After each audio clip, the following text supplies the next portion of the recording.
നമസ്കാരം. മലയാളി വാർത്തയിലേക്ക് സ്വാഗതം. പത്തനംതിട്ടയിൽ രാഷ്ട്രീയ ചൂടിന് ഒട്ടും കുറവില്ല. രാഷ്ട്രീയ ചൂട് പുറത്തു കാട്ടാതെ ജനങ്ങളും നിൽക്കുന്നുണ്ട്. വികസനമാണ് മണ്ഡലത്തിലുടനീളം ചർച്ചാ വിഷയം.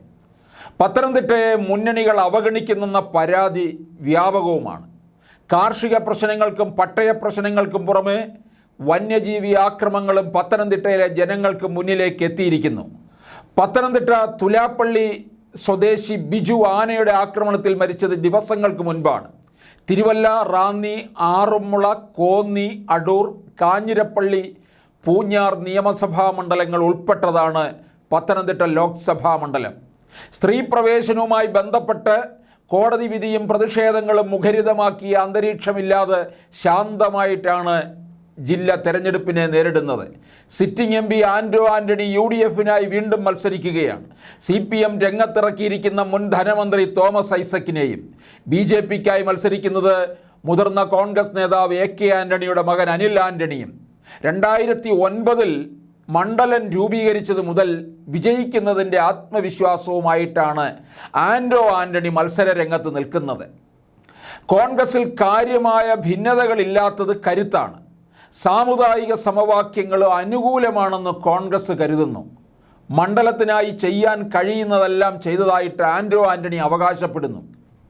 ജില്ലയിൽ കാര്യമായ വികസനം എത്തുന്നില്ലെന്ന പരാതി ജനങ്ങൾ ഉയർത്തിക്കാട്ടുന്നുണ്ട്. കോവിഡിന് ശേഷം കച്ചവടത്തിൽ നേരിടുന്ന പ്രതിസന്ധി തകർത്ത ജീവിതങ്ങളുണ്ട്. സാമൂഹിക പെൻഷൻ കൃത്യമായി ലഭിക്കാത്തതിനെതിരെയും അവശ്യ സാധനങ്ങളുടെ വിലവർദ്ധനവിനെതിരെയും പ്രതിഷേധമുണ്ട്. മണ്ഡലം പിടിക്കാനാണ് മുതിർന്ന നേതാവായ തോമസ് ഐസക്കിനെ ആലപ്പുഴ ജില്ലയിൽ നിന്ന് ഇവിടേക്ക് എത്തിച്ചിരിക്കുന്നത്. ഐസക്കിൻ്റെ ജനസമ്മതി ഗുണകരമാകുമെന്നാണ് പാർട്ടി കരുതുന്നത്. എല്ലാ നിയമസഭാ മണ്ഡലങ്ങളും ഭരിക്കുന്നത് LDF ആണ്.